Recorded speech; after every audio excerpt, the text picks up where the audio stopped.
Welcome back to Minor League Matters. I'm Ken Lammers, and today we're going to talk about the ownership of soccer teams in the United States, because that will increase the number of people who watch this channel, I'm sure.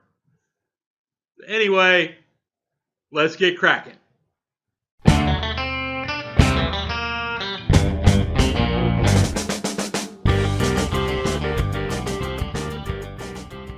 Okay, so a couple weeks ago, actually 3 weeks ago, MW left a notice, or left a comment on one of my posts, and it was actually a post about baseball, but he left a question about soccer, and he said, would the 50 plus 1% system that exists in Germany work in the United States? And then he made some other comments about how bad the system is in the United States with the MLS and all that. And generally on target, but we're going to stick to the 50 plus 1 question. Now, for those of you who don't know, Germany has a unique ownership system in place. Where it came from is originally all German teams had to be nonprofits. And so, they had members, and the members paid for their membership, and that was used to pay players and that sort of thing. Well, eventually, it comes to the point they allow them to become business entities. They allow teams to become business entities. But as part of allowing them to become business entities, they set up the 50 plus 1% rule.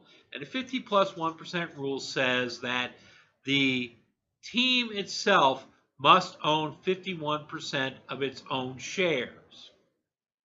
So members pay to be members of the team, and their money gets funneled through and pays for the organization and everything, and pays for the players and all that. Their membership dues pay all that, and 51% of the team is owned by the team. So no big company can come in and just transform the team into some sort of showpiece for its latest car or something like that, and then drop it after a year, right? No big owner from Kuwait or UAE or something can come in and own the team for 2 or 3 years, put a lot of money into it, and then lose interest and just let the team wither on the vine, right? These kind of things can't happen, although there are some exceptions in Germany. But generally, these kind of things can't happen, and it's worked out pretty well for the German league. So could that happen here in the States? Well, first of all, let's look at this. I think there are more than some obstacles. There are a lot of obstacles that will keep that from happening in the United States. First of all, I think the primary obstacle is that it would have to be a big, important sport in the United States for there to be enough people willing to pay a high enough price as members to make it work, right? You have to understand that soccer is the number 5 sport in the United States. Number 5. And when I say United States, I mean United States and Canada, actually. It's the number 5 sport.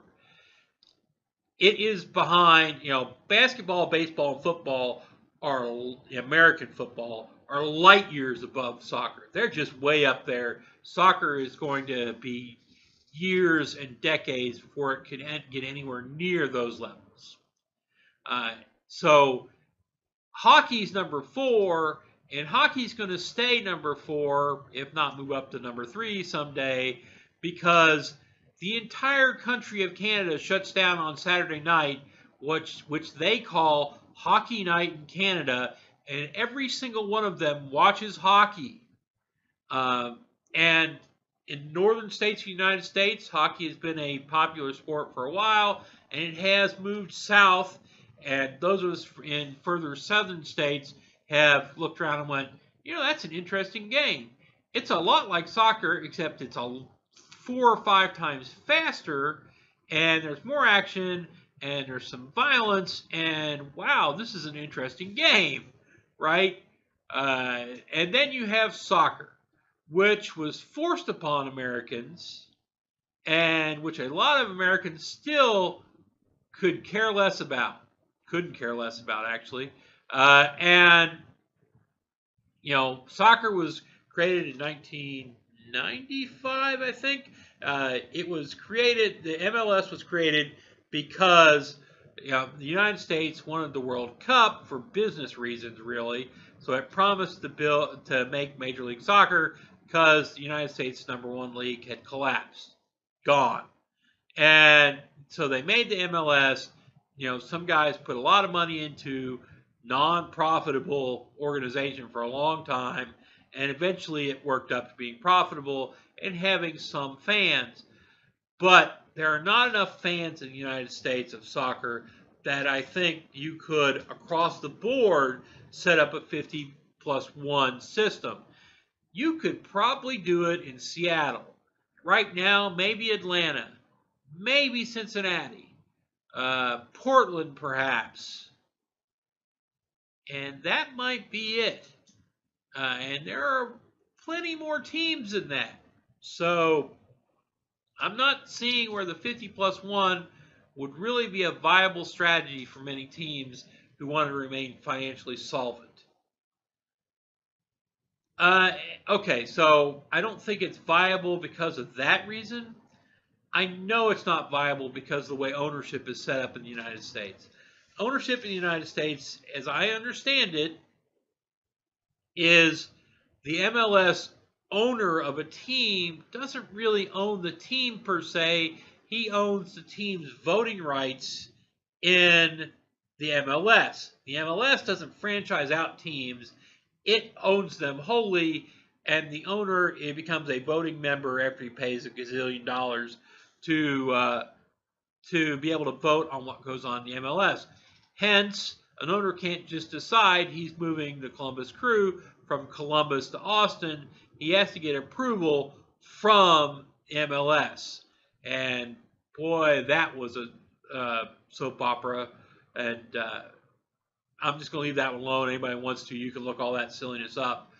But so you've got an ownership that's not really of the team. It's ownership of the partial ownership in the MLS. And that really doesn't work with a 50+1% thing. And I don't know that there's enough in the United States for a top-level league. There's a growing ground level support, really quite contrary to, and not with the help of United States soccer, but things like MPLS and that sort of thing are growing. The Detroit, FC is amazing, right? That sort of thing is going on, but that is happening despite the upper level management, right? And we may eventually see soccer overcoming and becoming a really massive sport in the United States. It seems to be moving that way in some cities, but only some. Even if the owners outright owned their franchise rather than owning basically voting rights in MLS, which owns the team, the owners wouldn't be willing to step aside and allow the 50+1 system to come into place. Newer owners, because, hey, I just bought into this thing and put, $1 gazillion here to buy this team, and it's mine. Older owners, because they really have a solid argument. Older owners for MLS teams are guys who bought in, or whose fathers bought in to an MLS team back when there was no profits in this, right? Back when they were doing it out of love of the sport, and they were just soaking up the losses. And that went on for quite a while. So they've got a serious argument that, hey, me and mine put a lot of blood, sweat, tears, and money into this team. You don't get to take it away from us now and make us sell 51% off. I know that's, kind of selfish on their part, but on the other hand, old-time owners have earned it. So 50+1, probably not going to work. It's not it's not going to happen. And even if it could happen, I doubt it would work in most of the teams. That's not to say that this sort of thing doesn't exist in the United States. back in 1929, I think it was, the Green Bay Packers, an American football team, basically became what you're talking about. Although it's not 50+1, I think it's the entire thing is owned by people who own some shares of the team that are locals that really don't get to run the team except perhaps to vote on the board who runs the team. The team effectively owns itself and looks out for its fans. And Green Bay over the years for American football has been one of the best franchises in the country, and at times it has been an amazing football team, right? Just simply amazing. And part of the reason it's still in Green Bay instead of being one of the teams that's tried to leap over to LA and be the latest team that's failed in Los Angeles or tried to leap to someplace else like Norfolk, Virginia, where there's a huge crowd of people and they could possibly make more money. The reason it hasn't is because it's locally owned and runs itself. So I get it. You know, I think the 50+1 is a great way to set up a league. And if the league had sprung up the way the German league did, I think that that would be an awesome way to run the top level league in the United States. Unfortunately, it didn't spring up the way German league did, the Bundesliga did. It sprang up out of being forced to, and it is really kind of a weird setup and will never change. Soccer in the United States is going to succeed despite Major League Soccer. Soccer in the United States is going to succeed despite U.S. soccer. It just is. I mean, at the lower levels, it's growing. Yeah, there's a problem with it being a rich person's sport in the United States, and I kid you not, if you're from another part of the world, soccer is a rich person's sport in the United States. And it suffers from the fact that it's, you know, that almost all the kids who play it, or a huge percentage of the kids who play it, just stop at a certain level because they want to play a sport that they can play in high school or play in college and don't have to go off to some academy and disappear from the rest of the world for a while, for years and years and years. So, you know, soccer just dies off at a certain age in the United States. Yes, there are people who continue to play it, but not nearly as much as continue to play baseball, football, basketball. And that's just a reality. Someday, soccer will be as big as the top four. But it's going to be a while, and they're not going to make any common sense changes in the meantime. They're going to keep running it the way they run it. So maybe someday it'll be a great league, a great thing in the States, but that someday isn't tomorrow. It isn't any time near. And on that low point, let me sign off for the day. If you like what you saw here today, you might question your judgment, but if you like it, hit like.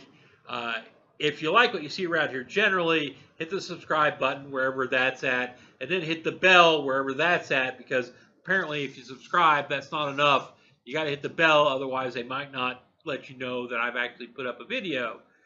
Beyond that, guys, I just got what I always say. Go watch some minor league sports, and ma salama, y'all.